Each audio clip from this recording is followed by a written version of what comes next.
மருத்துவர் பார்த்த பகீர் வேலை. 100 பவுன் நகை, சொகுசு கார், லட்சக்கணக்கில் வரதட்சணை பொருட்கள் மற்றும் பணம் பெற்றுக்கொண்டும் இப்படியா? கணவனை தேடிச் சென்ற பெண்ணுக்கு நேர்ந்த அதிர்ச்சி.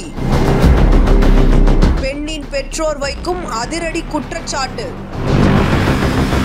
சென்னை கோயம்பேட்டைச் சேர்ந்த இளம்பெண் வழக்கறிஞர் திருமணமான 4 மாதங்களில் மாரடைப்பில் உயிரிழந்ததாக கூறப்பட்ட நிலையில் மருத்துவமனை கட்ட இடம் வாங்கி தர கேட்டு மருத்துவரான மாப்பிள்ளை டார்ச்சர் செய்ததால் தங்கள் மகள் மரணத்தில் மர்மம் இருப்பதாக பெற்றோர் புகார் தெரிவித்துள்ளனர். சென்னை கோயம்பேட்டைச் சேர்ந்த தட்சிணாமூர்த்தி, வேல்வெளி தம்பதியரின் மகள் வழக்கறிஞர் கவிதா. இவருக்கும் திண்டுக்கல் மாவட்டம் சின்னாலப்பட்டி கிராமத்தைச் சேர்ந்த முன்னாள் ராணுவ அதிகாரி ஓம் கணபதியின் மகன் நாகார்ஜுனுக்கும் கடந்த மார்ச் 7ஆம் தேதி திருமணம் நடந்தது. நாகார்ஜுன் ராணுவத்தில் மேஜர் அந்தஸ்தில் மருத்துவராக பணிபுரிந்து வரும் நிலையில் திருமணத்துக்கு பின்னர் மனைவியை அழைத்துச் செல்லாமல் சென்னையிலேயே விட்டுச் சென்றதாக கூறப்படுகின்றது. திருமணத்தின் போது வரதட்சணையாக 100 சவரன் நகை, மாப்பிள்ளைக்கு 13 சவரன் நகை, வைர மோதிரம், மகேந்திரா சொகுசு கார், 2.50 லட்சம் ரூபாய் ரொக்கம் உள்ளிட்டவை வழங்கப்பட்டதாகவும், மாப்பிள்ளை ராணுவத்திலிருந்து திரும்பியதும் சென்னையில் மருத்துவமனை கட்டி மருத்துவ தொழில் செய்ய போவதாகவும் கூறியிருக்கின்றனர். ஒரு வாரத்தில் தன்னை விட்டு பிரிந்து ஜபல்பூருக்கு சென்ற கணவனிடம் தினமும் கவிதா வாட்ஸ்அப் சாட்டிங்கில் பேசி வந்ததாக கூறப்படுகின்றது.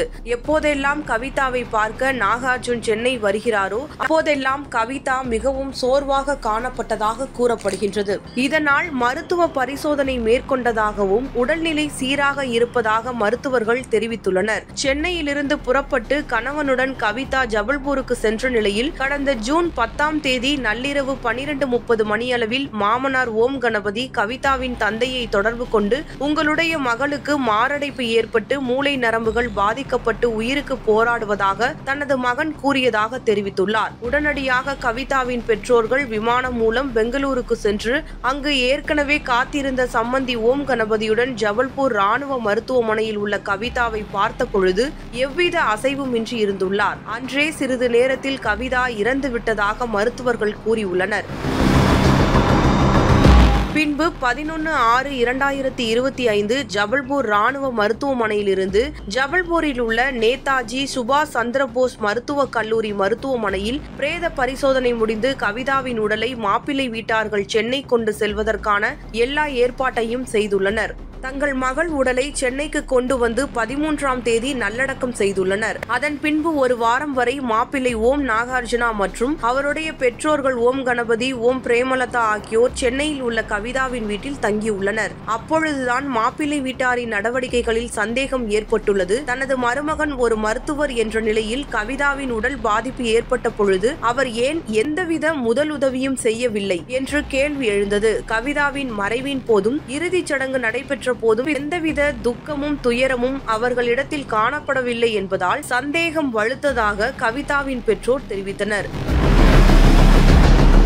கவிதாவிற்கு திருமணமான பிறகு அவளின் உடலில் எந்தவித நோயோ நோய் தொற்றோ கிடையாது என்றும் ஜபல்பூருக்கு புறப்படுவதற்கு முன்பு அரசு மருத்துவமனையில் முழு பரிசோதனை செய்த மருத்துவ சான்று தங்களிடம் உள்ளதாக கவிதாவின் பெற்றோர் தெரிவித்தனர். இதனிடையே கணவன் நாகார்ஜுன் குழந்தை ஆரோக்கியமாக உருவாக மருந்து தருவதாக கூறி கவிதாவுக்கு போலிக் ஆசிட் மாத்திரை என்று ஒன்றை கொடுத்துள்ளார். அதனை சாப்பிட்டதால் தனக்கு மிகுந்த சோர்வு ஏற்படும் என்று தனது தோழி ஒருவரிடம் கவிதா தெரிவித்துள்ளார். ஆனால் திருமணமாகி 4 மாதங்கள் ஆகியும் அவர்களுக்குள் தாம்பத்தியம் நடக்காமல் இருந்துள்ளதும் IVF சிகிச்சை மூலம் குழந்தை பெற்றுக்கொள்ளலாம் என்றும் நாகார்ஜுன் தெரிவித்ததும் தோழிகள் மூலம் தெரிய வந்துள்ளது. அப்படி என்றால் கவிதாவுக்கு நாகார்ஜுன் கொடுத்த மாத்திரை என்ன என்பது குறித்து போலீசார் விசாரிக்க வேண்டும் என்று கவிதாவின் பெற்றோர் கோரிக்கை விடுத்துள்ளனர்.